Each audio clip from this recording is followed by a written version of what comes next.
fucking holidays. Merry Christmas. Kisah dibuka dengan Sloan yang tengah menjalani perayaan Natal bersama keluarganya. Sloan ini adalah sosok wanita mapan, cerdas, dan dikenal sangat perfeksionis dalam setiap aspek kehidupannya. Namun satu hal yang selalu menjadi sorotan dalam setiap pertemuan keluarga, yaitu tentang statusnya yang masih jomblo. Di setiap perayaan keluarga, Sloan selalu mendapat ejekan halus, tatapan iba, dan pertanyaan-pertanyaan menyebalkan tentang kapan menikah. Terutama dari sosok Alice, ibunya. Ia selalu mengeluhkan kebiasaan Sloan yang jarang bergaul dan juga penampilannya yang sangat sederhana. Tak lama kemudian, Susan, bibinya Sloan, memperlihatkan sosok lelaki yang datang bersamanya. Namun nyatanya lelaki itu baru saja ia kenal dan bukanlah kekasihnya. Bagi Susan, ia hanyalah teman kencan liburan atau yang disebut sebagai holiday. Sebuah hubungan tanpa cinta, tanpa komitmen, hanya sebagai pendamping untuk bersenang-senang di momen liburan. Sesuai dengan tradisi, Sloan dan keluarganya mulai saling tukar bingkisan Natal. Namun Sloan malah mendapat bingkisan piyama yang sangat ia benci. Seusai tukar kado, secara mengejutkan, John, adik bungsunya Sloan, tiba-tiba mengajak semua anggota keluarga untuk menuju ruang tamu. Sambil berlutut, John mulai melamar kekasihnya yang bernama Liz. Sebuah momen indah yang seharusnya mengundang tawa kebahagiaan. Namun bagi Sloan, momen itu justru semakin membebani kehidupannya. My little brother getting married. Di sisi lain, kita diperkenalkan pada sosok Jackson. Sama halnya dengan Sloan, Jackson juga takut menjalani komitmen dalam sebuah hubungan percintaan. Malam itu Jackson diundang oleh Cindy untuk merayakan Natal bersama keluarganya. Cindy ini adalah wanita yang baru Jackson kencani selama seminggu. Awalnya Jackson menganggap undangan itu tak lebih dari sekedar makan malam biasa. Namun sesampainya di sana, ia justru dihadapkan pada situasi yang membuatnya sangat panik. Cindy dan kedua orang tuanya menganggap jika hubungan mereka telah mengarah ke tahap yang serius. Mereka bahkan telah menyiapkan sebuah kamar khusus untuk Jackson dan Cindy bisa bersenang-senang. Parents love you. What the hell is wrong with you? Like me. Situasi itu pun tentu membuat Jackson tertekan dan merasa dijebak. Ketika acara tukar kado dimulai, Cindy memberikan Jackson sebuah hadiah berupa celana kaki. Model celana yang sebenarnya sangat Jackson benci. Setelah itu, Cindy pun meminta hadiah balasan dari Jackson. Karena sejak awal Jackson mengira undangan itu hanyalah makan malam biasa, tentu ia tak sempat menyiapkan kado apapun untuk Cindy. Sontak Cindy pun emosi dan menuntut Jackson memberinya hadiah apapun bentuknya. Alhasil, Jackson pun hanya bisa memberikan uang sebesar $40. Esoknya secara tak sengaja Jackson dan Sloan dipertemukan di sebuah mall. Kala itu keduanya hendak mengembalikan hadiah Natal yang mereka terima semalam. Jackson lebih dulu menuju konter dan meminta pihak toko untuk melakukan pengembalian dana. Namun karena menunggu cukup lama, Sloan yang kehilangan kesabaran langsung menyerobot ke depan dan meminta untuk dilayani terlebih dahulu. Mereka pun akhirnya terlibat sedikit perdebatan. Namun tanpa sadar mereka malah saling menceritakan tentang kejadian yang dialami semalam. Setelah melakukan pengecekan data pembelian, sayangnya pihak toko tak dapat memberikan pengembalian dana. Sebagai gantinya mereka hanya menawarkan voucher diskon senilai $5. Hal itu jelas membuat Jackson dan Sloan sangat kecewa. Namun Jackson tak kehabisan akal. Ia lalu mengambil piyama milik Sloan, lalu menjualnya sepaket pada salah satu pengunjung di sana. Dan tak disangka, usaha Jackson pun berbuah hasil.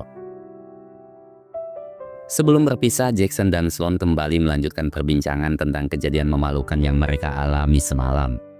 Sloan juga menceritakan tentang holiday yang dijalani oleh bibi Susan. Tanpa cinta, tanpa komitmen, hanya dua orang yang saling menemani di setiap momen liburan. Seketika ide pun muncul di benak Jackson. Bagaimana jika ia dan Sloan menjalani holiday? Bagi Jackson, holiday adalah solusi paling masuk akal untuk permasalahan keduanya. Sloan takkan lagi menjadi bahan ejekan keluarga, sedangkan Jackson bisa menikmati liburan tanpa tekanan, tanpa drama, dan tanpa ekspektasi berlebihan. Sayangnya Sloan menolak usulan tersebut. Namun Jackson tak putus asa dan langsung memberikan kartu namanya. For my details, Golf pro. Not texting you, Tiger Woods. think about it. Esoknya Sloan tiba-tiba mendapat panggilan video dari Alice. Nyatanya Alice ingin menjodohkan Sloan dengan sosok dokter tampan dan kaya bernama Farouk. Ia juga memaksa Sloan untuk berkencan dengan Farouk di malam tahun baru. Kesal dengan tingkah Ellie, Sloan pun langsung menutup panggilan video itu, menghubungi Jackson dan membuat kesepakatan untuk menjalani holiday di malam tahun baru. Akhirnya Jackson dan Sloan menjalani holiday di sebuah pesta malam tahun baru. Untuk pertama kalinya, mereka bisa merasakan sebuah hubungan tanpa adanya tekanan, tanpa ekspektasi, dan bebas bertingkah semaunya. Namun di tengah percakapan, Sloan dikejutkan dengan kemunculan Bibi Susan yang membawa pasangan barunya. This is Ronnie. Robert. Hello. Hi. Come on, Francois. Keduanya kemudian saling mengemukakan pendapat tentang makna sebuah hubungan percintaan, tentang komitmen, tentang kesetiaan, dan juga tentang pengorbanan. Selama ini baik Sloan maupun Jackson belum pernah merasakan kehangatan cinta yang sesungguhnya. Sloan menceritakan bahwa dulu ia pernah menjalani hubungan dengan seorang lelaki tampan bernama Luke. Ia telah banyak mengorbankan waktu, perhatian, dan segala yang ia miliki untuk mempertahankan hubungan itu. Namun setelah segala pengorbanan yang ia lakukan, Luke malah selingkuh dengan wanita yang jauh lebih muda dan seksi. Sejak saat itulah Sloan mulai menutup hati dan tak ingin menjalin hubungan cinta dengan siapapun. Sebab yang paling menyakitkan dari cinta bukanlah perpisahan, melainkan kepercayaan yang dihianati. I gotta pee. Ketika di toilet, Sloan tanpa sengaja melihat seorang wanita yang sedang bersedih karena gaunnya terkena noda. Padahal kekasihnya akan melamar tepat di detik pergantian tahun. Sebagai sesama wanita, Sloan tentu bisa merasakan kepanikan dan kesedihan yang menimpa si wanita.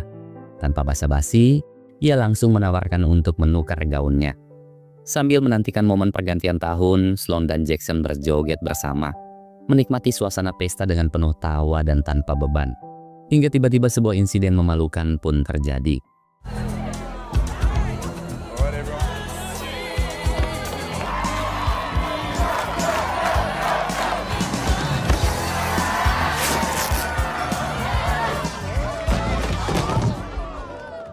Tepat di saat malam pergantian tahun, Sloan dan Jackson hanya bisa memandangi setiap pasangan yang saling meluapkan perasaan cintanya.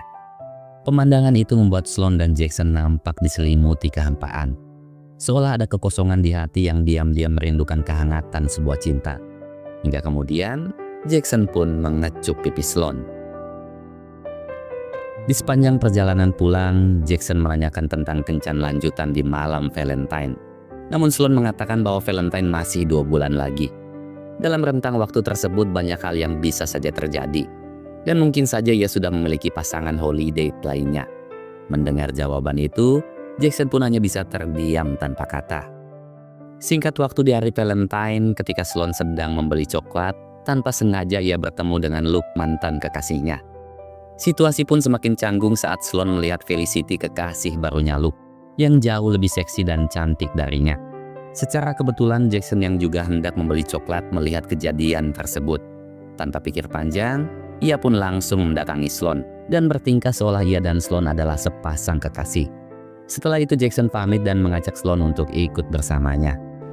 Thank you. I owe you. That's better. Di dalam mobil, Jackson menanyakan alasan Sloan yang tak mau melanjutkan holiday bersamanya. Sloan pun akhirnya mengakui bahwa ia takut menciptakan sebuah hubungan yang rumit.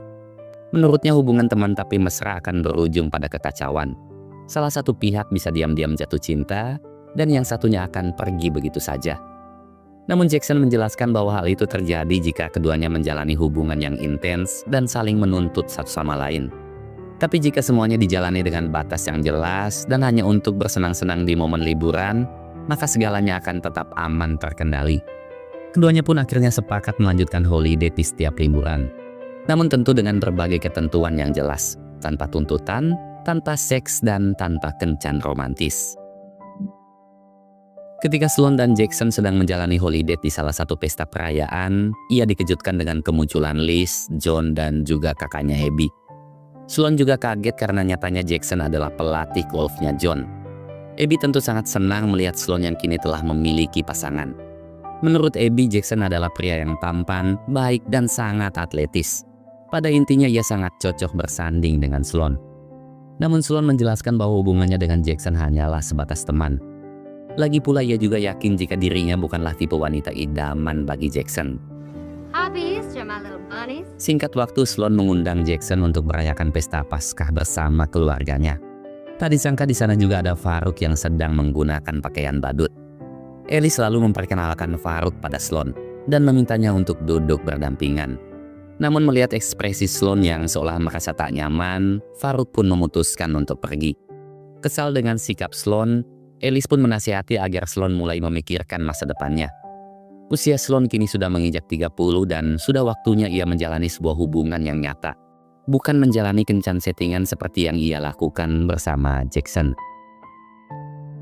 Jackson menyarankan agar Sloan mencoba membuka hatinya pada Farouk. Menurutnya selain memiliki pekerjaan yang mapan, Farouk juga adalah lelaki baik, tulus, dan sangat menyukai anak-anak. Pada intinya Farouk adalah tipe lelaki ideal bagi kebanyakan wanita. Namun Sloan mengatakan bahwa luka di hatinya belum sepenuhnya pulih untuk menerima cinta yang baru. Sloan juga menyindir para lelaki yang suka mencampakkan wanita, namun dengan mudahnya melanjutkan hidup seolah tak pernah melukai siapapun. Tak puas dengan ucapan Sloan, Jackson pun membalas bahwa justru wanitalah yang sangat pandai melukai hati lelaki. Mereka bisa bersikap manis, tulus, dan setia, padahal menyimpan kebimbangan dan kebencian yang mendalam.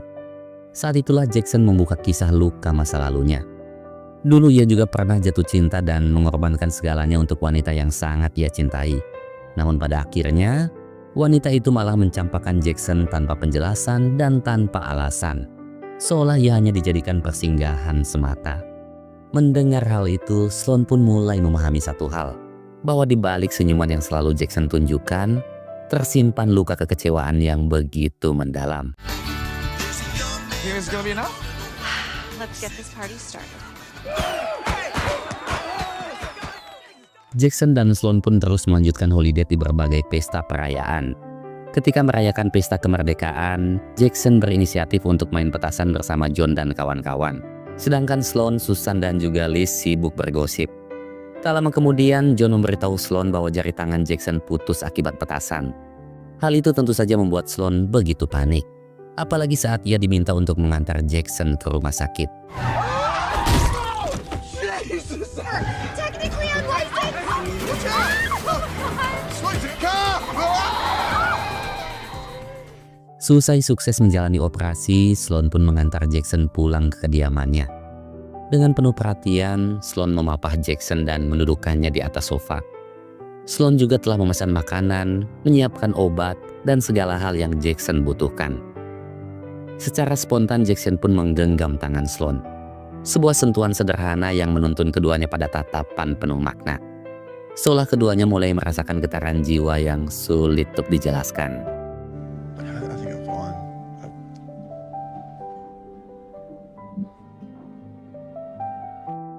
Esoknya Sloan curhat pada Abby tentang perasaan cintanya yang mulai tumbuh pada Jackson. Namun Sloan mengaku tak ingin terjebak pada ekspektasi yang berlebihan. Ia tak ingin kembali menyimpan harapan sebelum benar-benar yakin bahwa Jackson memang mencintainya. Melihat kegelisahan di wajah Sloan, Abby pun menyarankan sebuah ide sederhana untuk menguji perasaan Jackson. Ia meminta Sloan mengajak Jackson kencan di pesta pernikahan John dan Liz. Sebab kebanyakan lelaki selalu menghindari kata pernikahan. Jadi jika Jackson bersedia menemani Sloan bukan dengan alasan holiday, maka itu pertanda jika Jackson tulus mencintainya. Di sisi lain, Jackson pun curhat pada Alex, sahabatnya. Sama halnya dengan Sloan, Jackson juga mulai merasakan getaran cinta di hatinya. Namun Alex mengingatkan Jackson untuk berhati-hati sebab baginya wanita itu sangat pandai untuk memperdayai lelaki. Mendengar nasihat Alex, hati Jackson pun seketika diliputi kebimbangan. Karena mendapat undangan pernikahan dari John, Jackson pun berinisiatif untuk menelepon Sloan. Ia hanya ingin memastikan apakah ia akan datang sebagai pasangan Sloan atau hanya sebatas tamu undangan. Di momen itulah kesalahpahaman antara keduanya pun mulai tumbuh. Sloan ingin Jackson yang lebih dulu mengajaknya datang sebagai pasangan, sebab itu akan menjadi jawaban atas kebimbangan di hatinya. Namun karena ego dan rasa gengsi, keduanya sama-sama tak mau mengungkapkannya. Alhasil, mereka pun sepakat untuk datang namun bukan sebagai pasangan. Love you, baby. Cheers. Di pesta pernikahan, Sloan yang kecewa dengan Jackson memutuskan untuk mengajak Farouk sebagai pasangannya. Sedangkan Jackson memilih untuk datang bersama Bibi Susan. Di momen itu keduanya mencoba bersikap tenang dan saling menyembunyikan kekecewaan satu sama lain. Bibi Susan yang dikenal sangat agresif terus mencoba menggoda Jackson dengan berbagai rayuan mautnya. Hal itu seketika membuat Sloan termakan api cemburu. Tak tinggal diam, ia pun membalas dengan menunjukkan keromantisannya bersama Farouk. Ketika Jackson tengah mengambil minuman, Sloan bergegas menghampirinya tanpa ragu. Dengan nada kesal ia mempertanyakan keputusan Jackson yang mengencani Bibi Susan. Sebab menurut Sloan hal itu sangatlah tak pantas. Namun dengan santai Jackson membalas bahwa itu bukanlah urusan Sloan. Lagi pula ia juga tak mempermasalahkan keputusan Sloan yang memilih untuk mengencani Farouk. Namun perdebatan keduanya seketika terhenti kala melihat sebuah pemandangan yang sangat memalukan, di mana Liz nampak sedang digoda oleh ayah angkatnya. Jackson dan Sloan pun spontan langsung memisahkan Liz dan ayah angkatnya itu. Namun tak lama kemudian keduanya dibuat kaget saat melihat Bibi Susan dan Farouk yang sedang asik berdansa dengan begitu mesra. Alhasil Jackson dan Sloan pun sepakat untuk kembali melanjutkan holiday-nya. Any ideas for Halloween? Already on it. Drink? Immediately. Ketika Sloan dan Jackson menjalani holiday di sebuah pesta perayaan Halloween, Sloan dibuat kaget dengan kedatangan Luke dan Felicity yang sedang dalam kondisi hamil. Hal itu sontak membuat Sloan sangat shock dan tiba-tiba merasa mual. Spontan Abby pun memberinya obat lambung dan meminta Jackson untuk mengantar Sloan pulang ke apartemennya. Namun tanpa Abby sadari, obat yang ia berikan nyatanya bukanlah obat lambung, melainkan obat sembelit. Hingga pada akhirnya setiba di apartemen, Sloan pun mengalami mules hebat yang berujung pada sebuah adegan konyol.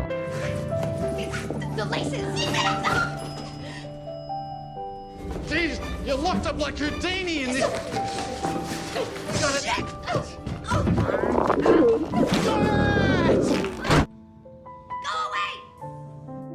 Setelah memberikan segelas teh hangat, Jackson mengajak Sloan berbincang sejenak. Percakapan ringan itu perlahan menuntun keduanya pada tatapan yang semakin dalam. Di momen itulah batasan yang selama ini dijaga runtuh seketika. Keduanya larut dalam keintiman yang tak pernah mereka rencanakan sebelumnya. Namun ketika pagi menyapa, Sloan kembali diliputi kebimbangan. Di satu sisi ia memang sangat mencintai Jackson. Namun di sisi lain ia juga takut terluka untuk kedua kalinya. Takut bahwa apa yang terjadi semalam hanyalah sebuah pelampiasan dari kekosongan hati semata. Berbanding terbalik dengan Jackson yang meyakini jika Sloan adalah cinta sejatinya. Namun lagi-lagi ego dan rasa gengsi membuat keduanya tak mau mengakui satu sama lain.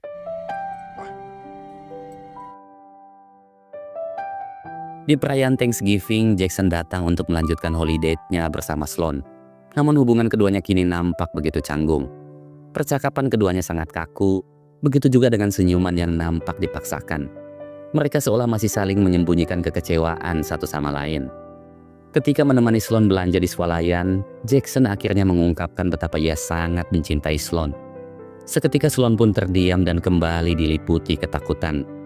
Ketakutan akan luka masa lalu yang hingga kini masih membelenggu hatinya. Dengan berat hati Sloan mengatakan bahwa dirinya sama sekali tak mencintai Jackson. Bahwa apa yang terjadi di antara keduanya hanyalah kebersamaan tanpa perasaan, tanpa cinta, dan hanyalah pengisi kekosongan hati semata. Ucapan Sloan tentu saja menghantam relung hati Jackson yang paling dalam. Di mata Jackson, Sloan hanyalah sosok wanita pengecut. Sosok wanita yang menyembunyikan cinta di balik luka lama.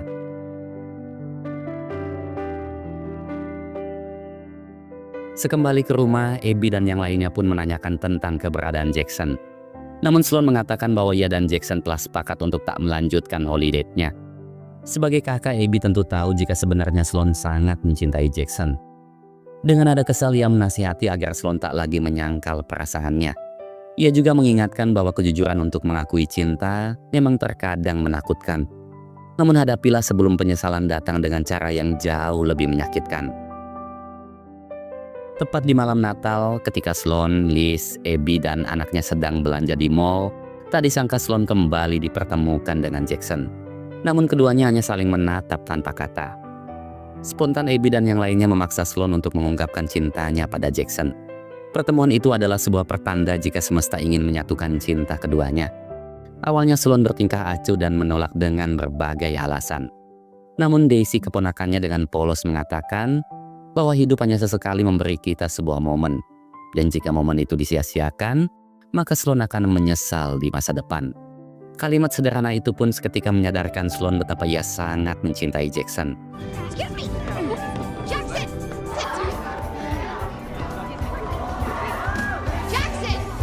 Jackson! Di hadapan Jackson dan ratusan pengunjung mall, Sloan pun meminta maaf dan mengungkapkan semua isi hatinya pada Jackson. Aku memang wanita pengecut, egois, yang lebih memilih bersembunyi di balik luka lama. Aku memang takut terluka hingga tanpa sadar ketakutanku telah melukaimu. Namun kini aku menyadari satu hal penting, bahwa tak ada luka yang lebih menyakitkan daripada hidup dalam penyesalan. Jadi jika masih ada sisa ruang di hatimu, maka izinkan aku untuk memperjuangkan cinta ini. Cinta yang mungkin nampak tak sempurna, namun ku yakin akan indah pada waktunya. Mendengar semua ungkapan isi hati Sloan, Jackson pun akhirnya luluh. Jackson dan Sloan akhirnya menyatu dalam sebuah ikatan cinta. Ya, film ini mengajarkan bahwa ketakutan terbesar dalam cinta bukan hanya tentang perpisahan, melainkan hidup dengan perasaan yang tak pernah diungkapkan. Cinta memang tak selalu datang dengan jaminan bahagia, namun kejujuran selalu memberi kita ketenangan. Karena cinta yang diperjuangkan, meski tak sempurna, akan selalu lebih indah daripada cinta yang hanya dipendam dan berakhir sebagai penyesalan. Ya, terima kasih buat kalian semua penghuni Planet Cinta yang selalu setia nonton channel ini. Dan bagi kalian yang ingin request film romantis lainnya, langsung saja tulis di kolom komen. Saya Joni pamit pulang, wassalam dan sampai jumpa di kisah cinta yang selanjutnya. Assalamualaikum.